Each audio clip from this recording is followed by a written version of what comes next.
नाज़रीन, अब तक की मेगा ब्रेकिंग न्यूज आपके साथ शेयर कर रहे हैं। ईरान की जानब से मिलिट्री एक्सरसाइजेज हंगामी तौर पर शुरू कर दी गई हैं। साथ ही हंड्रेड्स ऑफ बैलिस्टिक मिसाइलों की खबर सामने आ रही है।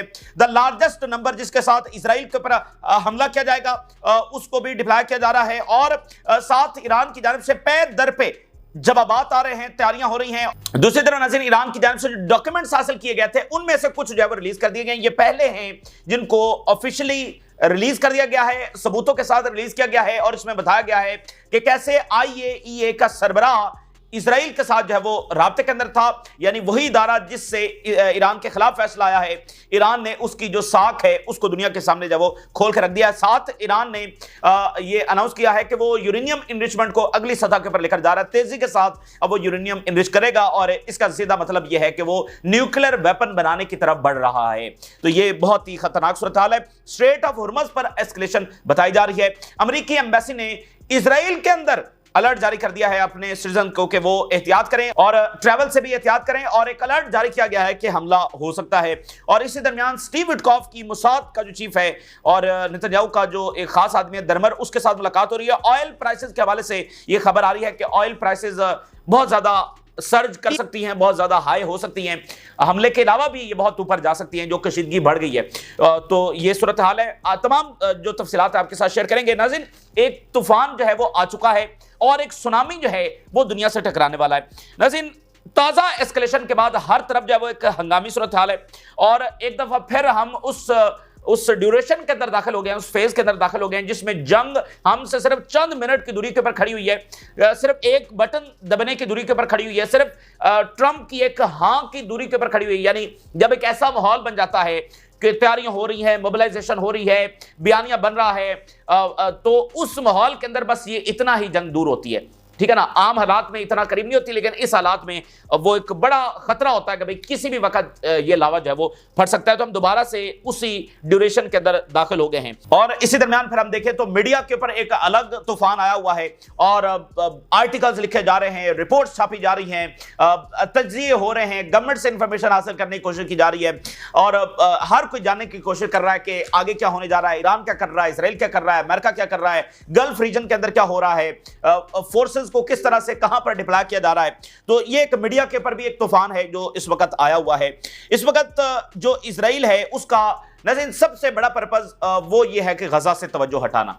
जो असल डीप एक जो पर्पस छुपा हुआ है, ईरान से जंग करना तो हमेशा से उनकी ख्वाहिश रही है, लेकिन इस वक्त एक बड़ा पर्पस गजा से तवज्जो हटाना है। और हम देख रहे हैं कि पिछले कुछ घंटों से जब से ये IAEA और इसका फैसला आया है और मिडिल ईस्ट के अंदर मोबिलाइजेशन हो रही है, तो उसके बाद से मीडिया की जो टॉप न्यूज है वो ईरान जंग के हवाले से बन गई है। ये सारे इकदामात बन गई है और गजा की खबर जो है वो कहीं नीचे चली गई है। ये बहुत ही अनफॉर्चुनेट है और इस तरह से इस सारे मामले को प्ले करने की जो है वो कोशिश की जा रही है। और आप जरा अंदाजा करें कि ये जेनोसाइडल एंटिटी जिसने जेनोसाइड कर दी है और मजीद जारी रखे हुए है, उसको बहुत सारे वॉर क्राइम्स ये कमिट कर चुके हैं, इनसे अकाउंटेबिलिटी नहीं हो रही, बल्कि ये एक और नए मुल्क के ऊपर हमला करने की तैयारी कर रहे हैं।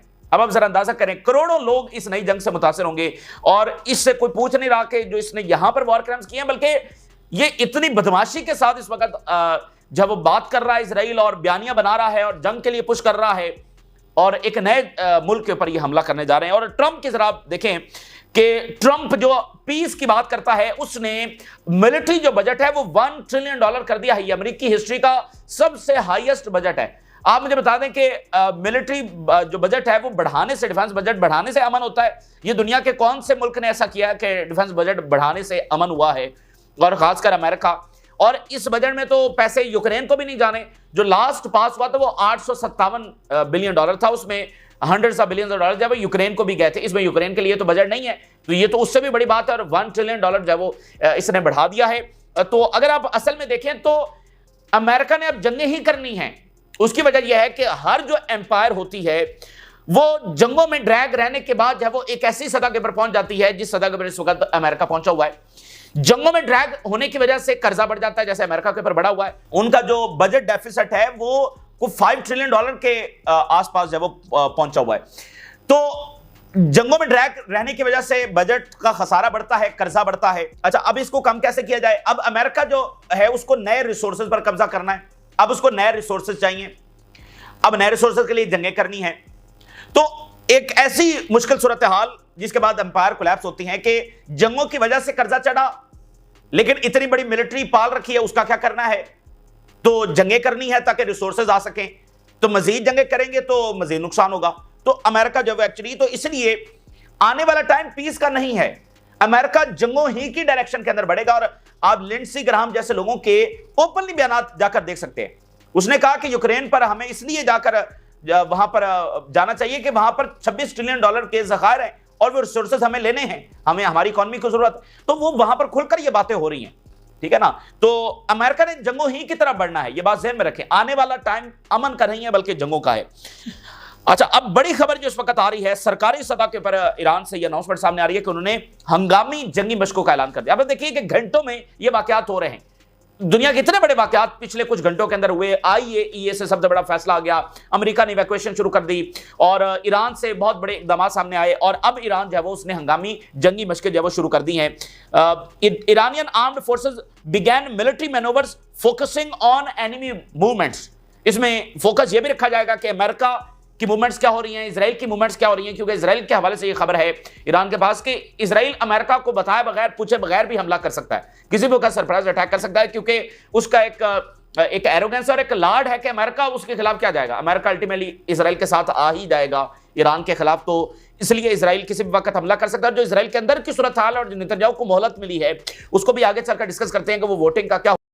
तो जो नेतन्याहू को मोहलत मिली है वो भी ईरान पर हमले की वजह से मिली है। अल अरेबिया न्यूज कोट कर रहा है, amid recent tensions Iran launches military manoeuvres. अच्छा, तो ये एक बात हो गई। इसके साथ साथ नाज़रीन, न्यूयॉर्क टाइम की जानिब से अब तक की सबसे बड़ी रिपोर्ट जो जारी की गई है। न्यूयॉर्क टाइम के मुताबिक ईरान के जो मिलिट्री हाई ऑफिशियल्स हैं उनकी मुलाकात हुई है हंगामी सतह के ऊपर, और उस मुलाकात में उन्होंने मैकेनिज्म तय करना था कि अब हमला अगर होने जा रहा है तो फिर ईरान क्या करेगा, ईरान कैसे रिस्पॉन्ड करेगा। ईरान के पास एयरफोर्स तो नहीं है और न्यूक्लियर भी नहीं है उनके पास, तो कैसे रिस्पॉन्ड करेंगे। तो न्यूयॉर्क टाइम ये लिख रहा है कि ईरान के हाई ऑफिशियल्स ने, मिलिट्री हाई ऑफिशियल्स ने ये ऑर्डर जारी किया है कि तैयारी की जाए कि बहुत बड़े नंबर्स के अंदर जो बैलिस्टिक मिसाइल हैं वो इमीडिएटली फायर कर दिए जाएंगे। यानी इजराइल अगर हमला करता है तो फिर उस पर सोचा नहीं जाएगा, बस इमीडिएटली जब वो बहुत बड़े नंबर, इतने नंबर के अंदर के आज तक दुनिया में कहीं पर भी इतने बड़े नंबर के बैलिस्टिक मिसाइल के साथ कहीं पर हमला नहीं हुआ होगा। एक ही टाइम के अंदर इतने ज्यादा बैलिस्टिक मिसाइल दुनिया में कभी भी कहीं भी फायर नहीं हुए होंगे जितने नंबर्स के साथ ईरान जो है वो इजराइल के ऊपर हमला करने जा रहा है। न्यूयॉर्क टाइम की रिपोर्ट आपके सामने रख रहे हैं। Tehran has developed a response plan that includes an immediate counter attack on Israel with hundreds of ballistic missiles. अब ये 300 भी हो सकते हैं, ये 800 भी हो सकते हैं, इतने बैलिस्टिक मिसाइल। अब देखें ना, यमन जो है वो रोजाना एक बैलिस्टिक मिसाइल फायर करता है और उसका कितना इंपैक्ट होता है, और यहां पर 300 अगर बैलिस्टिक मिसाइल फायर किए जाएं। ये रशिया भी यूक्रेन के ऊपर इतने बड़े हमले कर रहा है और वो भी 30-40 जिस दिन इतने मिसाइल वो फायर करते हैं ना, जिसमें क्रूज मिसाइल भी होते हैं, बैलिस्टिक मिसाइल भी होते हैं, तो वो one of the largest attack consider किया जाता है। तो अगर ये 300, 500, 800 बैलिस्टिक मिसाइल फायर करते हैं तो फिर क्या होगा और इजराइल का क्या बचेगा। और पिछले जो 2 अटैक्स ईरान ने किए हैं उसमें यह साबित उन्होंने कर दिया है कि इजराइल और अमेरिका का एयर डिफेंस मिलकर भी उनको नहीं रोक सकता। तो फिर कितनी बड़ी तबाही इजराइल के अंदर आने जा रही है। तो इसलिए ईरान जंग एक मिस्टेक के अलावा कुछ भी नहीं होगी, और यह सिर्फ एक संकी शख्स, एक पागल शख्स, एक वॉर क्रिमिनल जिसका मुस्तकबिल जेल और तख्तादार है, वो दुनिया को एक बड़ी जंग की तरफ धकेल रहा है। इसके सिवाय ये कुछ भी नहीं है जंग, ये कोई ऐसी कोई लॉजिकल जंग नहीं है, ये सिर्फ और सिर्फ तसादुम है, डिसक्शन है। और अमेरिका के बड़े बड़े लोग खुलकर इसके ऊपर बात कर रहे हैं कि ये जंग क्या है, मतलब ये किसी सूरत हमें सूट नहीं करती है। तो ये एक संकी शख्स जो है वो दुनिया को असल में धकेल रहा है। तो हंड्रेड्स ऑफ बैलिस्टिक मिसाइल, देखिए ये ईरान, देखिए ईरानियन जो कौम है ये आज तक किसी की कॉलोनी नहीं रहे हैं, तो अब ये उनके सर्वाइवल की जंग है, उनसे सरेंडर मांगा जा रहा है, और अगर उनके ऊपर हमला हो जाता है तो वो क्या हाथ पर हाथ धरे बैठे रहेंगे। Iranian military officials met to discuss to a response to a possible Israeli strike, यानी इजराइल का हमला होने जा रहा है। तो देखिए इजराइल अगर हमला करता है, जिसके बहुत ज्यादा चांसेस हैं और खतरात बहुत ज्यादा हैं, एक बात तय है कि ये इजराइल का आखिरी हमला होगा, ये जंग इजराइल की आखिरी जंग होगी। इस जंग के बाद इजराइल जो है वो कोई नई जंग करने की उसमें ताकत नहीं रहेगी, क्योंकि इजराइल ही नहीं रहेगा। ये बात लिख लें, ठीक है ना, क्योंकि ईरान ने जो कैपेबिलिटीज हासिल कर ली हैं वो ना ही शाम के पास थी, ना ही इराक के पास थी, ना ही लीबिया के पास थी।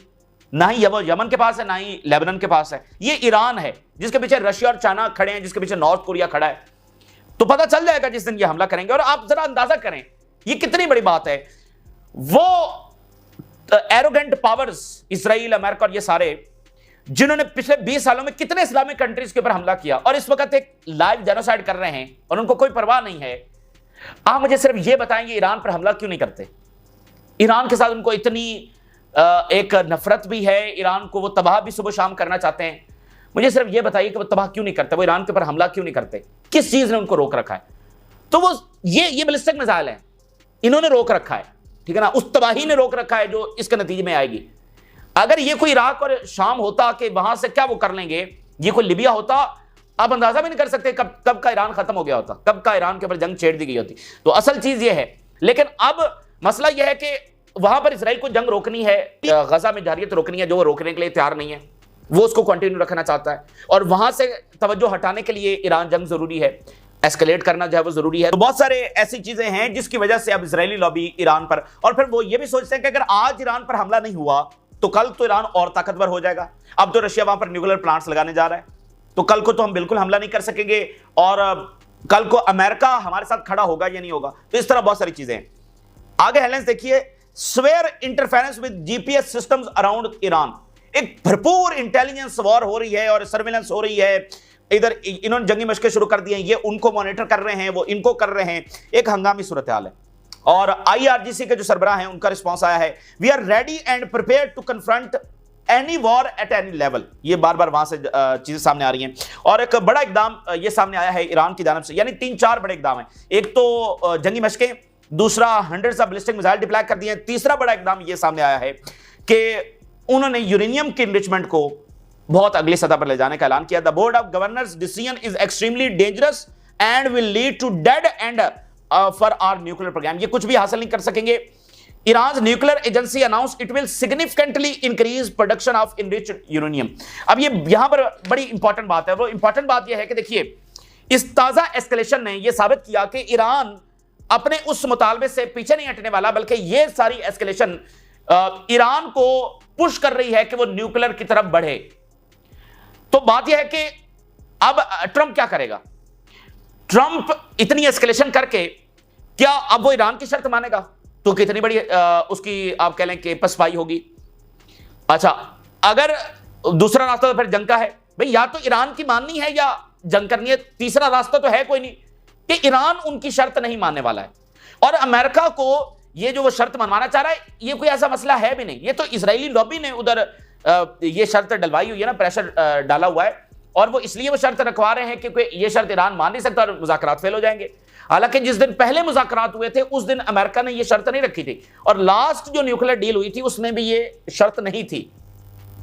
तो अब वो बिला वजह इसको शामिल करना चाह रहे हैं। तो ट्रंप ने अपने आप को इजरायली लॉबी की वजह से कहां पर आकर फंसा लिया, ठीक है। और ये आप देखें ट्रंप की एक एक पॉलिसी में क्या उसने अचीव कर लिया है। क्या मिडिल ईस्ट में वो कोई अमन ला सका है? क्या यूक्रेन की जंग रोक सका है? और उसकी एरोगेंट और इन्हीं फेल पॉलिसीज की वजह से और ट्रेड वॉर के हवाले से उसकी फेल्ड कैलकुलेशंस की वजह से आप देखिए खुद अमेरिका के अंदर क्योस किस हद तक चला गया, और वो मुजाहरे पूरे अमेरिका के अंदर फैलते हुए इस वक्त नजर आ रहे हैं।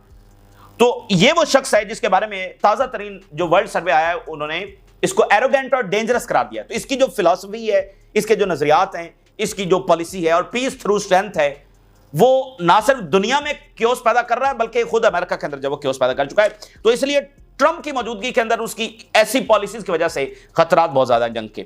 अच्छा, अगली बात यह है कि ईरान ने जो अगला स्टेप उठाया है वो ये है कि उन्होंने डॉक्यूमेंट्स रिलीज कर दिए। पहला जो बैच है वो डॉक्यूमेंट्स का उन्होंने रिलीज कर दिया। पे दर पे ईरान जो है वो जवाब दे रहा है। उन्होंने जो डॉक्यूमेंट्स रिलीज किए हैं, इसमें जो IAEA का जो सरबराह है, completely coordinating with Israel and has been carrying out Israel orders.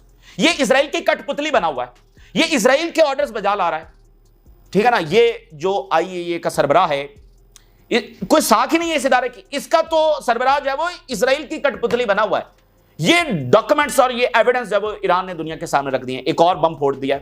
यानी आप इसको यूं देख सकते हैं कि ईरान जो है वो इस ऑर्डर के खिलाफ, इस वेस्ट की बदमाशी के खिलाफ खुली जंग में आ चुका है। खुली जंग है ये कि वो उनके इदारों की हकीकत भी सामने रख रहा है, उनकी डिमांड्स भी मानने से इनकारी है और अपनी कैपेबिलिटीज सरेंडर करने से भी इनकारी है, और रेजिस्टेंस की इमदाद भी जारी रखे हुए है। और अपनी डिग्निटी के साथ आगे बढ़ रहा है और जंग के लिए भी तैयार है। तो ये खुली जंग है इस ऑर्डर के साथ। इजराइल जो है वो पूरी तरह से पुश कर रहा है इस जंग के हवाले से। इजरायली फॉरेन मिनिस्टर का बयान, अब वो ज़ायनिस्ट लॉबी को तो पूरा मौका मिल गया है भाई, उनका तो सारा बयानिया हो गया ना कि वो कब से ये प्रोपेगेंडा करने की कोशिश कर रहे हैं कि ईरान का प्रोग्राम पीसफुल नहीं है, फलाना फलाना। अब तो उनको मौका मिल गया। अब जरा इजरायली फॉरेन मिनिस्टर का बयान देखिए।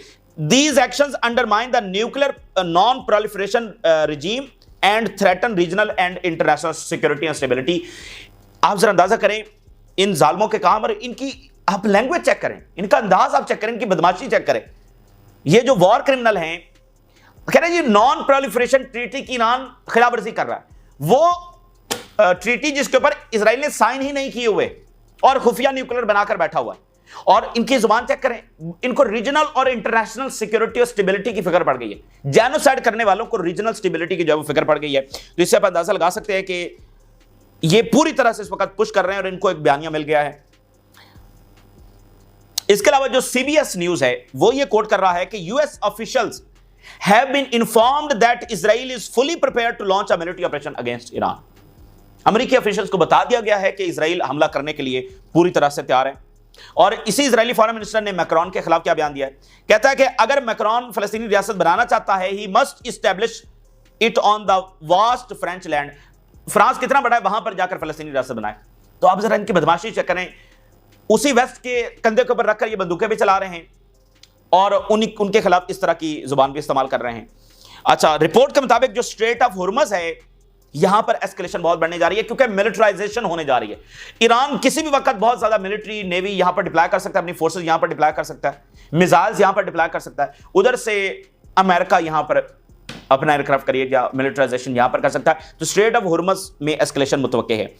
Increase risk in Gulf and strait of Hormuz could lead to an escalation in military activity. Military activity बढ़ सकती है, ईरान अपनी तैयारी करेगा और इधर से अमेरिका अपनी डिप्लॉयमेंट कर सकता है। एनबीसी जो अमेरिकन मीडिया है वो भी ये खबर दे रहा है, Israel is considering an attack on Iran with in days without US support. ये बात बिल्कुल अब मानी जा सकती है कि इजराइल अमेरिका को पूछे बगैर या उसकी हां के बगैर ईरान पर हमला कर सकता है। और इसकी वाज़ेह बात यह है कि उनके पास एक जवाब आ गया है कि ईरान न्यूक्लियर बना रहा है। और दूसरा उनको घमंड यह है कि अमेरिका क्या कर लेगा। अच्छा, इजराइल ने हमला कर दिया तो अमेरिका क्या कर लेगा। अमेरिका को अल्टीमेटली इजराइल को बचाने के लिए आना ही आना है। तो ये उनका घमंड है और वो चाहते ही हैं कि अमेरिका खुद आकर हमला करे और पूरी कोऑर्डिनेशन के साथ ये हमला किया जाए। लेकिन जहां तक अंदरूनी हालात चले गए हैं और अब ये ओवरऑल सिनेरियो बन गया है, मैं आपको बता रहा हूं 100% ये खदशात हैं कि इजराइल अमेरिका से पूछे बगैर हमला कर सकता है और वो ईरान के न्यूक्लियर साइड को तबाह नहीं कर सकता। मकसद सिर्फ है कि जंग छेड़ना है। अगली बात यह है कि जो अमेरिकी एम्बेसी है इजराइल में, उसने अलर्ट जारी किया है। इजराइल के अंदर जो है उसने अलर्ट जारी किया और स्टीव विटकॉफ ने जो अभी मुज़ाकरात होने हैं संडे को, लेकिन उसने एक नया बयान दाग दिया और कहा है कि किसी सूरत ईरान को अलाउ नहीं किया जाएगा यूरेनियम इनरिचमेंट के लिए। एक फजूल सी शर्त है जिसके ऊपर बिला वजह जोर दिया जा रहा है। तो सवाल सिर्फ यह है कि जब अमेरिका बार बार ये कह रहा है कि एस्केलेशन भी कर रहा है, तो ईरान तो ये शर्त नहीं मानने वाला, फिर अमेरिका क्या करेगा। तो अमेरिका अपने आप को ऐसे बॉक्स के अंदर बंद कर रहा है जिसमें उसको जंग की सूरत में भी नुकसान ही होना है। ये अमेरिकन एम्पायर का खात्मा होगा ये वाली जंग, या फिर उसको पसपाई करना पड़ेगी, पीछे हटना पड़ेगा। अच्छा, दूसरी बात यह कि नेतन्याहू ने मोसाद का जो चीफ और इसका स्ट्रेटेजिक मिनिस्टर है दरमर, उसको भेजा है। स्टीव विटकॉफ के साथ मुलाकात होगी। ईरान के साथ टॉक्स होने से पहले यह मुलाकात होने जा रही है। ऑयल प्राइसेस के हवाले से यह खबर आ रही है कि उनकी कीमतें बहुत ज्यादा बढ़ सकती हैं, यानी एक कशीदगी है, हमला होगा नहीं होगा, लेकिन आने वाले दिनों में और फौरी तौर पर जो प्राइसेस हैं वो ऊपर जा सकती हैं, ये बताया जा रहा है। अब नाज़रीन, जो इजराइल के अंदर एक बड़ा वाकया कल होने जा रहा था और पार्लियामेंट डिसॉल्व होने जा रही थी, मेजॉरिटी अपोजिशन को हासिल हो गई थी, उसका क्या बना? उसका नाज़रीन बना यह कि बिल्कुल आखिरी मिनट में जो नेतन्याहू है उसको मोहलत मिल गई। जो हरीदी पार्टीज हैं जो इसकी गवर्नमेंट से निकले थे और उनकी वजह से मेजॉरिटी अपोजिशन को हासिल हुई थी, आखिरी मिनट में जो है वो मोहलत मिल गई नेतन्याहू को। नेतन्याहू ने यह कहा कि ईरान का खतरा है, ईरान पर हमला हमने करना है, देखो हमने गजा में कब्जा करना है, इस तरह की बातें जो वो बहरहाल उसने की। और जो अल्ट्रा ऑर्थोडॉक्स पार्टी है उसने मोहलत दे दी और वोटिंग हुई, लेकिन उसमें मेजॉरिटी वोट नहीं पड़ सके और गवर्नमेंट डिसॉल्व नहीं हुई। लेकिन इस सब के साथ मामला हल नहीं हुआ, मसला हल नहीं हुआ, इजराइल के अंदर मसला हल नहीं हुआ। मिसाल के तौर पर लेपर्ड का जो इजरायली अपोजिशन है उसका बयान देखिए, you sold out the idea of soldiers in order to stay in power for a week और 3।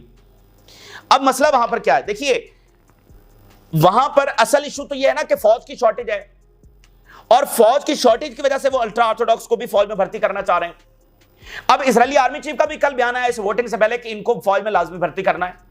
तो नेतन्याहू ने उनको कहा कि भाई हम कोशिश करेंगे कि तुम्हें फौज में भर्ती ना किया जाए, और ईरान का खतरा, वो सारी बातें उसने की। तो मसला तो हल नहीं हुआ। अपोजिशन सारी कह रही है, आर्मी कह रही है, फिर फौज की शॉर्टेज भी है, तो इनको इस्तेशना कैसे देंगे? उनको फौज में भर्ती करना तो है और वो होंगे नहीं। तो इससे एक और चीज आप अंदाजा लगा सकते हैं कि जो कल भी हमने एक रिपोर्ट आपके सामने रखी थी, जो हैरेट्स के एडिटर इन चीफ ने लिखी कि कैसे इजराइल जब वो ओवरऑल कोलैप्स की तरफ बढ़ रहा है। देखिए जो कंस्क्रिप्शन लॉ है, कंस्क्रिप्शन लॉ से मुराद यह है कि हर जो सिटीजन है वो फौज में जाएगा, उसको ट्रेनिंग लेना लाजमी। ये इजराइल के अंदर लॉ है। हर सेटलर जब वो जाता है फौज के ट्रेनिंग लेता है। तो देखिए ना कि अब फौज की शॉर्टेज हो गई है, तो इस कंस्क्रिप्शन लॉ की जरूरत क्या है? क्योंकि मुसलसल इजराइल ने जंगों में रहना है।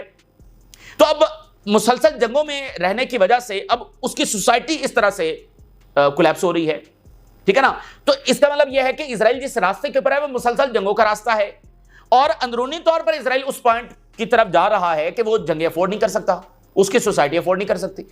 अब ये जो हरीदी हैं, इनका तो रिलीजियस इशू है, वो तो किसी सूरत फौज में नहीं जाएंगे और उनकी जरूरत है, तो फिर क्या होगा? मतलब आने वाले महीनों में और कैसे ये मामला इजराइल के आगे बढ़ेंगे। और जो इसका रास्ता है वो तो एंडलेस वॉर का रास्ता है, और इसलिए अब ये दाइश को भी इसलिए लेकर आए हैं कि फौज की शॉर्टेज इस तरह से पूरी की जा सके। तो इसलिए ये मसला हल नहीं हुआ, और ना जिस रास्ते के ऊपर है इसके लिए ना मिडिल ईस्ट वालों के लिए कोई फायदा है, ना खुद इजराइल के लिए है, ना वेस्ट के लिए है। एक ताकतें हैं जो नेतन्याहू जैसी, जिनको पता है कि जंग रुक गई तो ना उसकी पावर बचनी है, और उल्टा उसको करप्शन का ट्रायल भी है, वॉर क्रिमिनल भी है, और फिर जो डिफेंस मिलिट्री कॉम्प्लेक्स है, डीप स्टेट्स हैं, वो बस इस तरह की जंगों को बढ़ा रही हैं। पूरी दुनिया को ये जंगें सूट नहीं करती हैं। ओवरऑल आप देखें दुनिया में महंगाई बढ़ रही है। खुद अमेरिका के अंदर क्या हालात है, यूरोप के अंदर क्या हालात है, इकोनॉमी सबकी डिस्टर्ब हो रही है। अभी एक IMF की रिपोर्ट सामने आई जिसमें उन्होंने कहा कि ओवरऑल जो इकोनॉमिक ग्रोथ है उसमें कमी का इम्कान है, और अमेरिका की इकोनॉमिक ग्रोथ के अंदर कमी। तो जंगों की वजह से, मतलब देखें ना, यूक्रेन में hundreds of billions of dollar जाया हो गए, यहां गजा में कितना, ओवरऑल जंगों के। तो इससे दुनिया को तो कोई फायदा नहीं हो रहा। अच्छा, अब इसकी जरा स्पीच भी सुने जो इसने की है। 2 हेडलाइंस मैं आपके सामने रखता हूं, अब जरा इसकी बातें सुने, ये किस तरह मिडिल ईस्ट को लेकर जा रहा है। Ottoman empire will not return, सल्तनत उस्मानिया रिटर्न हम नहीं होने देंगे। और इसने कहा यरूशलेम will not be divided again. अब ये मतलब क्या ये बातें कर रहा है? और if we fall and that will not happen, अगर हम फॉल कर गए, अगर हम तबाह हो गए, तो जो कि होगा नहीं, नेतन्याहू कह रहा है। But if we do fall, लेकिन अगर हम फॉल कर गए, many parts of the world will fall with us, दुनिया के बहुत सारे जो पार्ट्स हैं वो हमारे साथ फॉल करेंगे। ये बेसिकली वो वेस्टर्न वर्ल्ड को जो है वो मैसेज दे रहा है।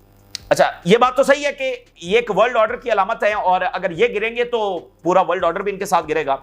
लेकिन इसके अंदर एक और मैसेज छुपा हुआ है, और वो मैसेज वही है जिसके बारे में हम कभी कभार आपको निशानदेही करते हैं कि इनके जो लोग हैं वो वेस्टर्न सोसाइटीज के अंदर पेनिट्रेट किए हुए हैं। तो ये उनको धमकी है कि हम तो आपके अंदर बैठे हुए हैं, तो अगर हम नहीं बचेंगे तो फिर तुम्हारा भी, तुम ना सोचो कि हम नहीं बचेंगे तो तुम बच जाओगे। मतलब इनके लोग इस तरह से इनकी सोसाइटीज, वेस्टर्न सोसाइटीज के अंदर पेनिट्रेट किए हुए हैं। तो ये उस तरह की धमकी भी एक दी गई है। तो बहरहाल ये इस वक्त की सूरत हाल है, और बड़ी कशीदा सूरत हाल आपके सामने है कि हालात खराब हो रहे हैं। अब क्या गजा का सीज़फायर हो सकेगा? क्या यहां से ईरान का मामला जो है वो डी-एस्केलेशन की तरफ जा सकेगा? क्या यहां से भी मामलात निगोशिएशन की तरफ जा सकेंगे, या फिर गजा के अंदर भी ये जारी रहेगी और यहां पर ईरान जंग छिड़ जाएगी, जो कि इटसेल्फ एक वर्ल्ड वॉर होगी? ये वर्ल्ड वॉर से कम नहीं होगी। तो बड़ा क्रूशियल और क्रिटिकल टाइम है। देखते हैं मामलात किस तरफ जाते हैं। आपने राज रुगा करें। इजाज़त दीजिए, अल्लाह हाफिज़।